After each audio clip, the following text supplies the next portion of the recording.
das coisas. Então, a OAB atenta a este problema e inaugurou agora o projeto das eleições limpas e está recolhendo assinaturas no Brasil inteiro para que uma proposta concreta e estrutural do sistema político seja levada a efeito. Então, neste ponto, eu posso afirmar, até com orgulho, né, que a OAB ela vem realizando um papel institucional extremamente importante de levar, ou melhor, não protagonizar, mas de inaugurar um processo de movimentação pública, coletiva, republicana e democrática, eu vou sempre insistir nesses dois adjetivos, né, de realmente tentar levar a efeito uma modificação.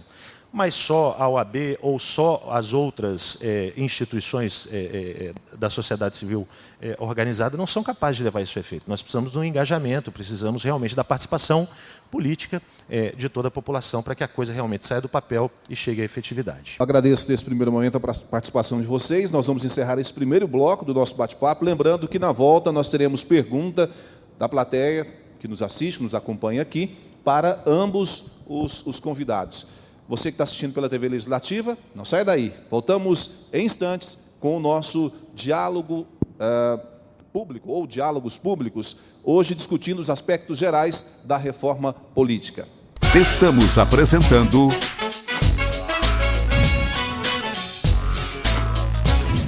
Programa Escola do Legislativo.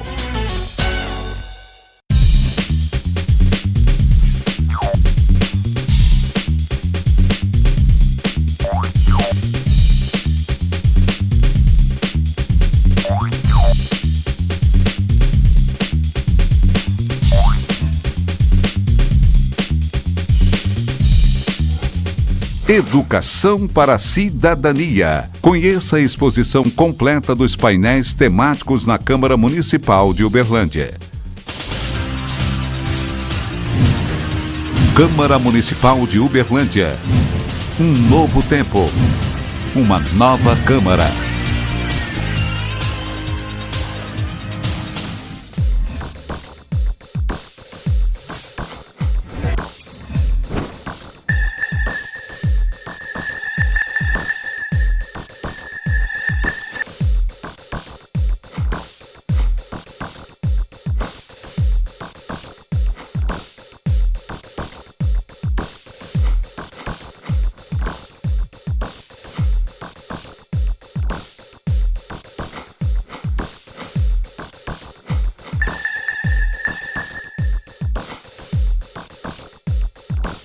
Educação para a Cidadania. Conheça a exposição completa dos painéis temáticos na Câmara Municipal de Uberlândia.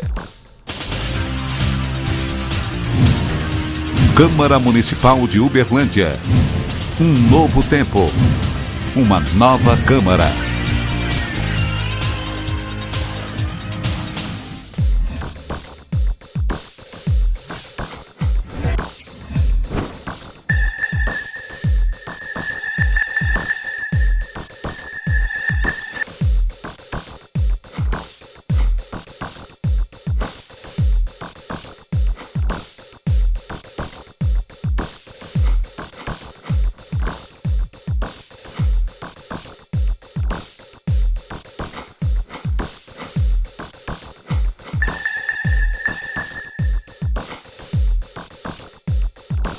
Educação para a Cidadania. Conheça a exposição completa dos painéis temáticos na Câmara Municipal de Uberlândia. Voltamos a apresentar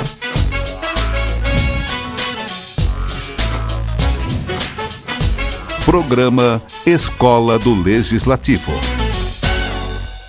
Estamos de volta pela TV Legislativa com o programa Diálogos Públicos, hoje discutindo os aspectos gerais da reforma política.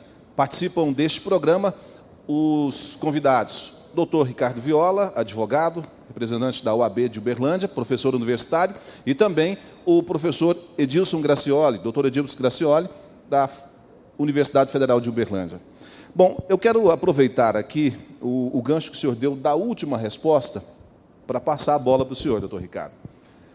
A reforma, conforme está sendo dito pelo professor, e é visível isso, está vindo num momento de pressão e, conforme o professor diz, com a água no queixo, né? Se não se faz, vai se morrer afogado, né, nesse turbilhão todo aí essa água toda que está vindo, né?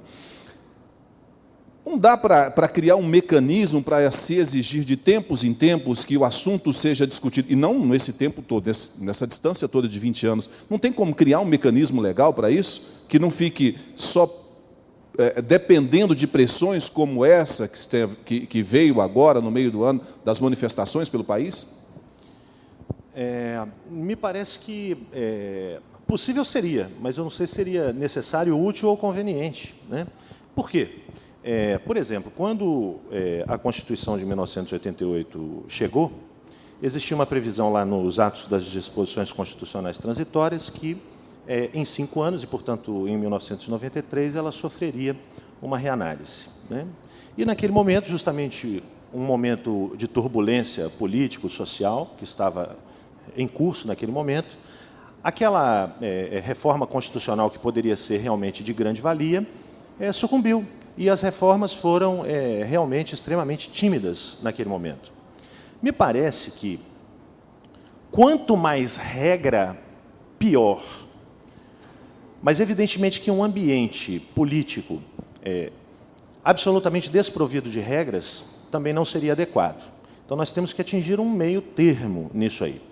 E criar mecanismos periódicos de revisão, de reanálise e tal, eu acho que seria como assinar um atestado de que a nossa comunidade política ela é incapaz de resolver os seus próprios problemas existenciais. De certo modo, ela pareceu incapaz. Repetindo, de certo modo, está sendo incapaz, porque em 20 anos não se conseguiu fazer. Eu aproveito esse gancho, professor, justamente por perguntas como essa aqui. Olha, nosso Congresso Nacional atual é capaz de se reformar? A pergunta é direta para o senhor. Não seria o caso de dissolver o atual Congresso e criar uma constituinte? Não daria, então, tudo bem, não dissolve esse, mas cria uma constituinte de tempos em tempos? Não dava para se fazer uma proposta assim? Porque o próprio professor, no bloco anterior, comentou que os que estão lá não querem fazer essas reformas profundas. Eu quero depois a opinião do senhor com relação a isso. Porque se espera 20 anos e não se muda, quem está lá atualmente não quer mudança, a Constituinte não seria um caminho? Será que a incapacidade ou é falta de vontade? Será que a incapacidade ou a falta de vontade é dos poderes que estão sendo... daquelas pessoas que estão investidas naquelas funções públicas, ou será que a incapacidade e a falta de vontade de mudança é da população? Não é? Esse é um questionamento que deve ser feito anterior, né, a este. Eu gostaria muito de acreditar na capacidade de organização desta comunidade política. O lema que vem sendo levantado aí nos movimentos de protesto é o gigante acordou, não é? Estamos usando aí a propaganda de uma bebida famosa, estamos fazendo uma analogia com aquilo, o gigante acordou e agora o gigante tem que continuar andando. Poxa, se o gigante acordou, vamos dar uma outra bebida famosa para mantê-lo acordado, não é verdade? E vamos fazer com que ele mantenha-se em curso e realize aquilo que de fato tem que realizar. Eu não gostaria, eu não acho justo com a nossa comunidade política, que sofre de problemas educacionais, problemas de formação política, problemas de representação, todo tipo de problema nós temos numa sociedade do tamanho da nossa. Mas eu não gostaria de creditar a ela a pecha de ser incapaz de resolver os seus problemas. E criar para mim, assim, criar mecanismos periódicos de revisão não seria adequado, porque nós acabaríamos engessando essa mobilidade, engessando essa possibilidade, fazendo com que essas mudanças fossem, digamos assim, apropriadas por, talvez, representantes que estejam no poder e que, de fato, não têm a verdadeira intenção de modificar. Eu acho que a mudança, quando ela vem da base e atinge os poderes constituídos, ela tende a ser uma mudança efetiva. Quando a mudança ela é customizada e vem de cima para baixo, a possibilidade dela se concretizar e depois repercutir efetivamente na sociedade é muito menor. É muito menor. Então, a minha posição é de que nós deveríamos deixar a sociedade amadurecer e resolver os problemas dela. E não acreditar a ela os defeitos que não estão nela, que estão, talvez, em outros lugares. Certo. Quero agradecer ao José de Magalhães, que foi o participante que mandou essa pergunta para a gente aqui, para o doutor Ricardo. Bom, professor, aproveitando, eu quero que o senhor dê uma opinião sobre isso também. Não se fez em 20 anos, está se fazendo uma por esse turbilhão, essa enxurrada que veio de manifestações, e provavelmente ainda não vai ser a ideal, né? O senhor defende um mecanismo paralelo para fazer ou não? Pode ser feito da forma como está? Então, Rick, primeiro nós não estávamos dormindo nesses tempos todos. Se alguém acordou com amnésia e faltou aula de história, porque desconsidera que essa frase que o gigante acordou vem lá das passeatas da Família com Deus pela Liberdade, no pré-64, ou mais remotamente, na versão germânica, na Alemanha pré-nazista. A Alemanha acordou. Nós não estávamos dormindo. Nós estávamos na clandestinidade, no exílio, nas ruas, nas mobilizações, nos sindicatos, nas associações. Então, nós não estávamos dormindo. Eu sou favorável a uma constituinte exclusiva. Essa expressão ela é polêmica e ela é ambígua. Eu vou me explicar. Muitos são contra ou a favor da constituinte exclusiva para fins de reforma política, porque entendem que se trataria de uma constituinte para tratar apenas da reforma política. Isso gera uma polêmica, porque, em tese, o poder constituinte pode tratar sobre qualquer matéria. Mas, quando eu utilizo a expressão constituinte exclusiva, eu sou a favor disso exatamente pela razão que, em 1986, os movimentos pela reforma urbana, pela reforma agrária, defendíamos, eu fazia parte deles, defendíamos uma constituinte exclusiva, num outro sentido. Você não pode esperar que um poder constituinte faça mudanças significativas se ele é composto por agentes políticos que se beneficiam do status quo, da ordem vigente. É nesse sentido. Então, eu sou favorável a que o poder político, o espaço político, o fórum de debate sobre a reforma política, seja convocado com essa função precípua e exclusiva: elaborar a proposta de reforma política, que será depois submetida, aí vem um outro tema polêmico, a algum mecanismo de aprovação popular. E aí eu defendo que o mecanismo seja o plebiscito. Por quê? De onde vem a palavra plebiscito? Plebe, lá de Roma Antiga. Por que a plebe? Por que o eleitorado? Por que os cidadãos só podem escolher aqueles que vão elaborar a reforma política, por hipótese? E depois não podem opinar o que querem em relação a cada tema decisivo. É subestimar a inteligência do eleitorado a dizer que o plebiscito é muito complexo. Ora, se o eleitorado pode eleger o fórum que vai elaborar a reforma política, por que ele não pode opinar sobre o conteúdo? Então, eu sou defensor de uma tese que é minoritária e talvez já tenha até sido derrotada, a menos que se ofereça resistência, por uma reforma política elaborada num fórum exclusivamente eleito para tanto e por um mecanismo de plebiscito. Se eu defendo que a reforma política seja para ampliar as modalidades de participação política direta, eu não posso ser contraditório e dizer que a deliberação sobre ela deva ser coisa de notáveis. Aproveitar que o senhor está respondendo essa questão, e tem uma outra aqui, que é do Fábio Campos, diz o seguinte, olha, pergunta o seguinte: como melhorar a qualidade da representatividade política com uma avaliação periódica do mandato? Seria uma solução? Olha, eu vou dar um exemplo, Existe um mecanismo que algumas sociedades utilizam, por exemplo, a Venezuela, que muitas vezes é demonizada como ditadura, e não é verdade. É o RICAL, a rechamada. Lá, os detentores de mandato passam pelo crivo de uma avaliação entre o início e o término do mandato, pelo menos no âmbito do Executivo. Esse seria um mecanismo.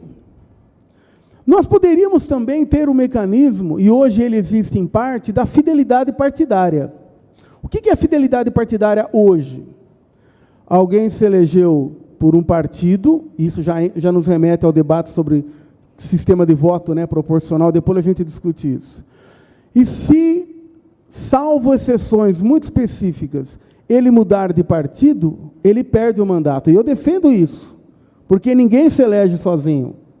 Você disputa uma candidatura em cima de um programa, de uma chapa. Como que nós poderíamos avançar na fidelidade partidária para haver uma melhoria da representação política? Você foi eleito com um programa X, defendendo propostas A, B ou C? Você poderia passar por um recall em que a opinião pública, o eleitorado, deliberaria se você foi fiel àquilo com que se comprometeu durante o período eleitoral. Porque você foi eleito para cumprir aquilo que era o seu compromisso programático.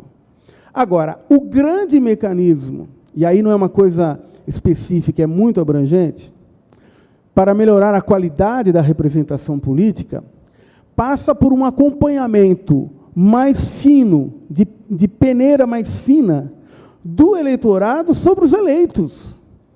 Representante representa representados, mas no nosso sistema político, os representantes passam quase que incólume durante o período de mandato quanto ao acompanhamento. O telespectador pode fazer esse exame olhando para si próprio. Quantos de nós sabemos qual foi a última iniciativa legislativa do nosso representante na Câmara, na Assembleia ou no Congresso? Ou seja, nós não podemos delegar ao representante política uma carta branca pelo mandato todo. É preciso acompanhar o trabalho. E aí os mecanismos hoje da lei da transparência são fundamentais. Nós temos mecanismos hoje de internet e de outras formas para acompanhar o que é que se faz, ou deveríamos ter. Nós temos que exigir de todas as instituições públicas transparência. E não é apenas na prestação de contas com verba de representação e de gabinete. Quantos projetos o senhor apresentou? Como a senhora votou em cada matéria? Isso tem que ser visível à opinião pública.